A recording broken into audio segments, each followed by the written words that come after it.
Today we are going to have a reaction video of Beautiful World by Tomohisa Yamashita. He's a solo artist, and as of now, I think he preferably want to be called Tomo because before he's popularly known as Yamapi, and he's an actor as well. He's also one of the reasons why I became into Japanese music or Japanese dramas as well because their dramas are so heartwarming. Hindi karaniwan dun sa Johnny's Entertainment na noon na merong song or music video sa mga online platforms. Sobrang strict nila.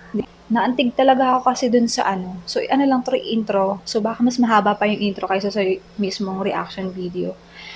So, sobrang naantig ako dun sa Nobuta wo Produce. Ako kasi nakaka-relate talaga ako kay Nobuta. I really like the concept of the drama before. 2008 yata yun eh. Yun. So, ganun ako katagal na naging fan talaga. Tapos, ito pati! Oh my gosh! So, naalala ko, nakapunta na nga pala ako. I went to Tomohisa Yamashita concert before. And, yung 2 hours, bakit parang naging review or parang naging naging kwento lang. Naalala ko na naman yung panahon na kasama ko yung pamilya ko. Siguro mapapanood nila to, pero yung 2 hours na panonood ng panonood ng concert na yon. Hala, parang totoo ba yun? Parang panaginip, parang hindi talaga totoo. Tapos na-realize ko lang na totoo ng mga 5 minutes na bago matapos yung concert. Tapos nagaganyan-ganyan na si Yamapi, si Tomo. Nagbababay na siya. Tapos naka-white t-shirt siya. Ganun. Tapos sabi ko, hala, totoo pala to. Nandito pala ako. Hala, dun sa Future Fantasy na concert 2016.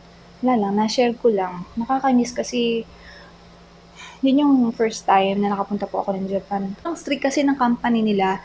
So, hindi katulad sa K-pop, sa OPM na andyan sa YouTube, nandyan na lahat. Hindi ko nga din alam kung pwede bang mag-reaction video dito sa music video na to. Pero, Kenny Bells na okay naman yan kasi siya na yung nag-post nito. So, official naman. So, pwede naman siguro kung mag-react, diba? Nakakatuwa po na pursue nila yung international magkaroon ng um, chance na mai-post sa YouTube, sa online platforms, yung mga kanta, lalo na sa amin na wala kaming kane, na wala kaming chance na makarinig ng music. Kasi gusto ko talaga yung kanilang empowering music and cheer songs.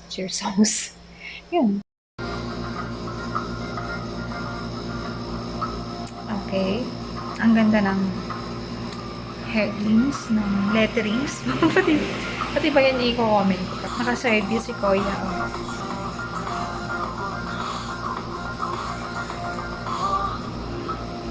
May pamasa si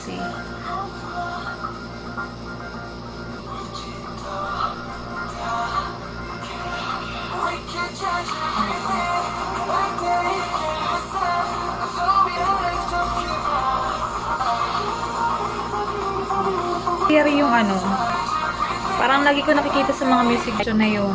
Ang ganda ng pagka-blue.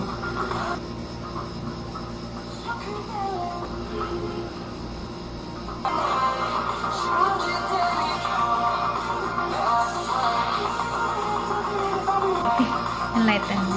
Parang nakakapagbigay ng pag-asa. Katulad niya kasi yan, yung part na pinuntahan niya. Yan. Sana all. Sure. Mamaya na lang ako chichika.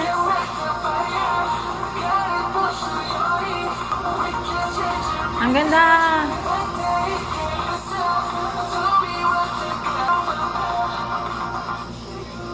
Actually, ang maganda sa songs saka sa music video, napakaganda ng cinematography. Kahit simple. Okay? Yun yung napansin ko. Kahit simple, basta yung sa music video niya, minsan sa studio, minsan sa nature, naganap. Tapos, ang ganda talaga. This music video reminds me of Dreamer. halos parehas lang din naman yung concept nila, yung lyrics, hindi pala. Yung ano, yung gustong iparating ng song, parehas lang sila ng Dreamer. Kung mapapanood niyo yun, panoorin niyo din yun. Pero parang same lang din kasi